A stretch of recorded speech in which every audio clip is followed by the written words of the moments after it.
নমস্কার বন্ধুরা, cook two ইট 25 চ্যানেলে আপনাদের অনেক অনেক স্বাগত। আজকে একটি চিকেনের রেসিপি নিয়ে চলে এসেছি, যেটা আপনারা লুচি, পরোটা, রুটি, রাইস, পোলাও, এমনকি ভাতের সাথেও খেতে পারবেন। রেসিপিটা এমনই দুর্দান্ত স্বাদে যে একবার না খেলে আপনারা বুঝতে পারবেন না এটার কতটা টেস্ট। আসুন রেসিপিটা শুরু করা যাক। নিয়ে নিয়েছি চিকেন, এখানে 600 গ্রামের মতো চিকেন ভালো করে ধুয়ে বেছে নিয়েছি।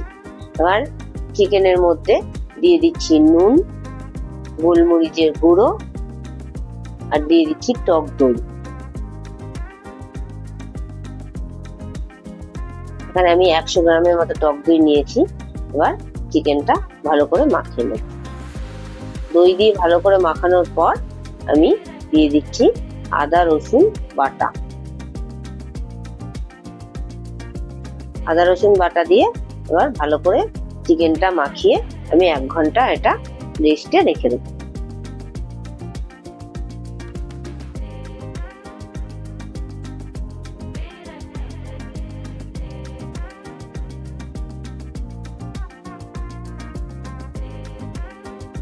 এক ঘন্টা পর কড়াইটা গরম করে নিয়েছি। এবার দিয়ে দিলাম তেল।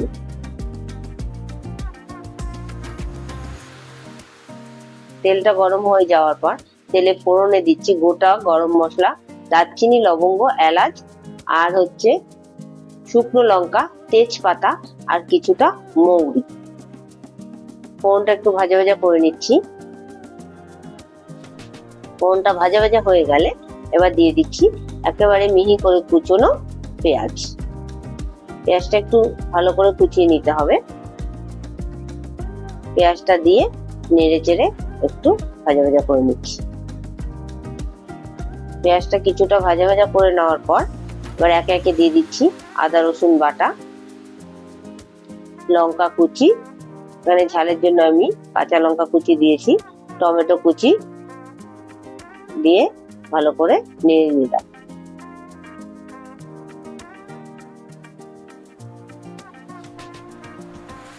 ভালো করে এগুলো ভাজা ভাজা হয়ে যাওয়ার পর এখন আমি একে একে দিয়ে দিলাম জিরে গুঁড়ো, ধনে গুঁড়ো, কাশ্মীরি লঙ্কার গুঁড়ো। এই মশলাগুলো আমি পেঁয়াজ আদা রসুনের সাথে ভালো করে কষিয়ে নিচ্ছি।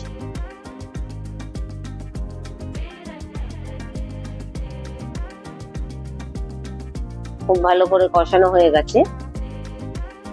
এখন আমি দিয়ে দিচ্ছি ম্যারিনেশন করে রাখা মাংসগুলো।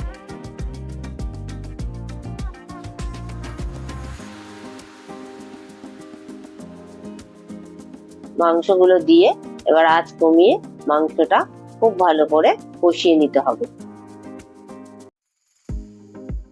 আঁচ কমিয়ে কমিয়ে এটা 10 থেকে 15 মিনিট আমি ভালো করে কষিয়ে নেব।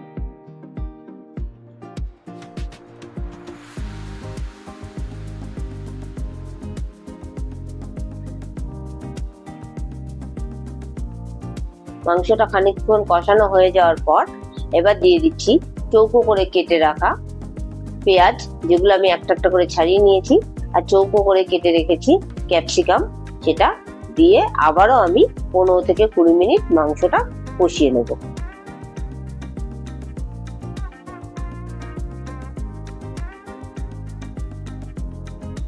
এখন আমি একটু দিয়ে দিচ্ছি চিনি। যেহেতু আমি টক দইটা দিয়েছি, টক দইয়ের টক ভাবটা কাটানোর জন্য সামান্য পরিমাণে আমি এখানে চিনি দিয়ে দিলাম।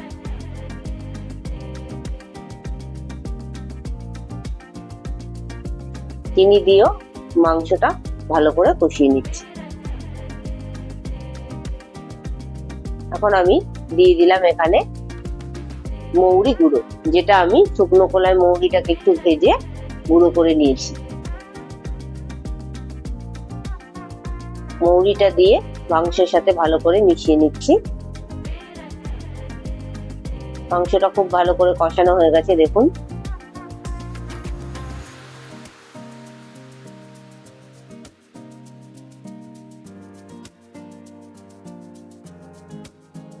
মাংস থেকে তেল ছাড়া শুরু হয়ে গেছে। এখন আমি দিয়ে দিচ্ছি কিছুটা পরিমাণে উষ্ণ গরম জল। গরম জলটা দিয়ে মাংসটা ভালো করে নেড়ে চেড়ে নিচ্ছি।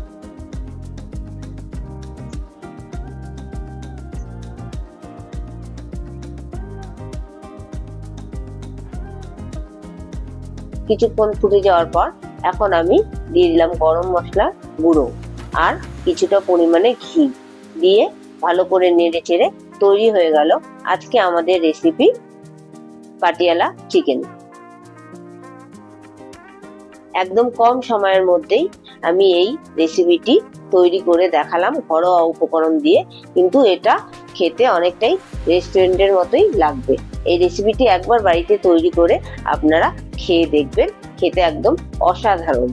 রেসিপিটি যদি ভালো লেগে থাকে তবে আমাকে লাইক, কমেন্ট, শেয়ার অবশ্যই করবেন। আমার চ্যানেলে নতুন বন্ধু হয়ে থাকলে চ্যানেলটি সাবস্ক্রাইব করবার অনুরোধ রইল। আজকে এই পর্যন্তই, আবার দেখা হবে নতুন আরেকটা রেসিপির সাথে। ততক্ষণের জন্য টাটা।